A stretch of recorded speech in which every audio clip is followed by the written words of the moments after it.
आत्मज्ञान बहुत ही अद्भुत है। ये आत्मज्ञान अगर समझ में भर आ जाए और आत्मा की अनुभूति भर हो जाए तो ये आत्मज्ञान आपके लिए विराट बना देता है। और आत्मा हो आप, वैसे ही विराट हो आप। बूंद क्यों बन रहे हो? समंदर बनो, सागर बनो, शुद्र क्यों बनते हो? विराट बनो। और विराट बनने के लिए आत्मज्ञान का होना अत्यंत जरूरी है। जब तक ये आत्मज्ञान यानी आत्मा का अनुभव, आत्मा की स्पष्ट आत्मा की स्पष्ट अनुभूति होना चाहिए आपको। किसी के बताए अनुसार कि आप आत्मा हो स्वीकार करना बहुत गलत। और जो बोलता है कि आत्मा का अनुभव नहीं होता, आत्मा का साक्षात्कार नहीं होता, वो समझ लो बिल्कुल सफेद झूठ बोल रहा है। आत्मा का अनुभव होता है। आत्मा इसीलिए है कि आप आत्मा का आपको अनुभव हो और आप शरीर से लेके आत्मा बन जाओ, आत्मा से लेके ब्रह्म बन जाओ, ब्रह्म से फिर परमात्मा बन जाओ।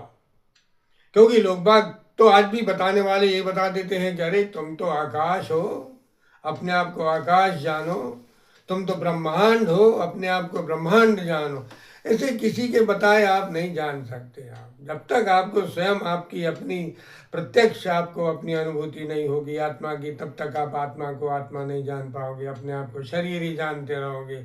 इसलिए आत्मा का प्रत्यक्ष वेदन बहुत जरूरी है। और ये जो आत्मा की यात्रा है ये इसीलिए है कि आप अपने आप को आत्मा जानो, आत्मस्वरूप अपने स्वरूप में स्थित हो जाओ। जो ब्रह्म का स्वरूप है, जो परमात्मा ईश्वर का स्वरूप है, वही आपका स्वरूप है।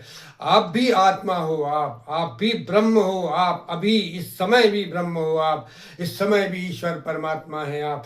मगर आपको जब तक अनुभूति नहीं होगी तब तक आपको विश्वास कैसे होगा कि हम आत्मा हैं?